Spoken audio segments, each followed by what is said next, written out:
Hi friends, and welcome to Sprites Week 5. Sprites is all about learning coding without using screens. Each week we'll be playing coding games and learning about computers. These are games you can play over and over again at home. We'll also be reading a story about coding. This week we're reading the next 2 chapters of Hello Ruby Adventures in Coding by Linda Lucas. If you remember, last time Ruby had been sent on a special mission by her dad to find 5 gems. Let's see how she does it. Chapter 9, The Problem. Ruby is embarrassed. In her rush to build the bridge, she had forgotten to think about how to fasten it to the other side of the river. It's okay, Ruby. That was a great first try, Django assures her. We can figure this out together. Do you still have rope left? What if we use my rope to tie the bridge to Python and he can swim it to the other side? Ruby suggests after thinking a while. Their plan works. Ruby is about to ask for the gem around Django's neck when all of a sudden the gem doesn't seem so important anymore. She already has 4 of them. The gems don't bake, ponder, dive, or argue like friends do. Ruby smiles at Django but doesn't say anything about the last gem.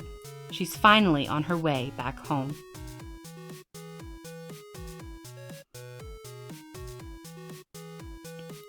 Chapter 10, Home.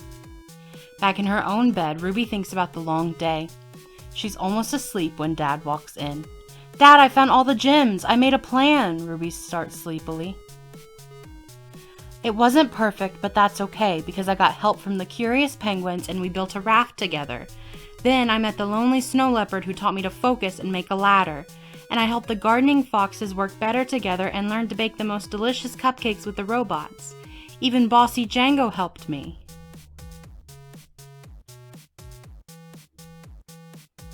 They're all so very, very different, but they all helped me on my adventure in some way. And they're all friends.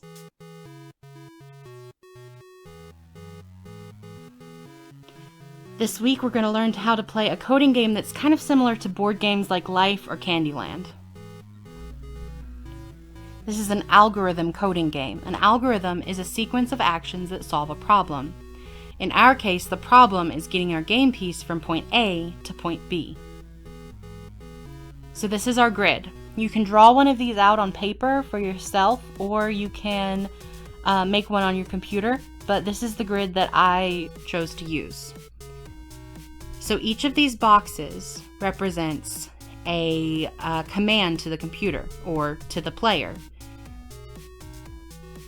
So this is a very simple algorithm.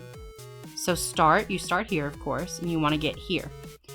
So move right 1 from start, move down 1, down 1, down 1, down 1, right 1, right 1, right 1, right 1, right 1, right 1, right 1, right 1, right 1, down 1, down 1, right 1, and then you exit. So that's a very simple, no obstacles, no nothing, it's just over and down. But if you want to make it a little bit more complicated, you can do it this way for sure. There's your little game piece. Or you can complicate it by adding some obstacles. So sideways 1, down 1, down 1, down 1, down 1, down 1, sideways 1, waterfall. So if waterfall, then down 1.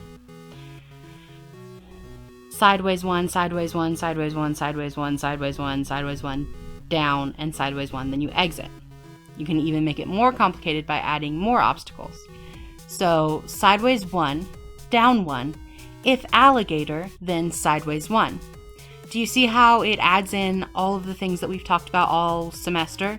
If something something, then something something, and all of the movement and side-to-side movement, up and down movement that we've talked about. This is how computers work. Just a set of instructions from simple to very complex. So you can make this as difficult as you want. You just have to memorize what these mean.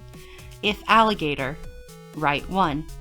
If waterfall, down 1. You can make up your own too. If Flamingo, start back at the beginning. Anything can be an obstacle, and anything can be a command.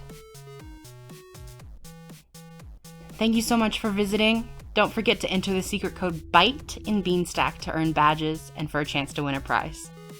See you next time.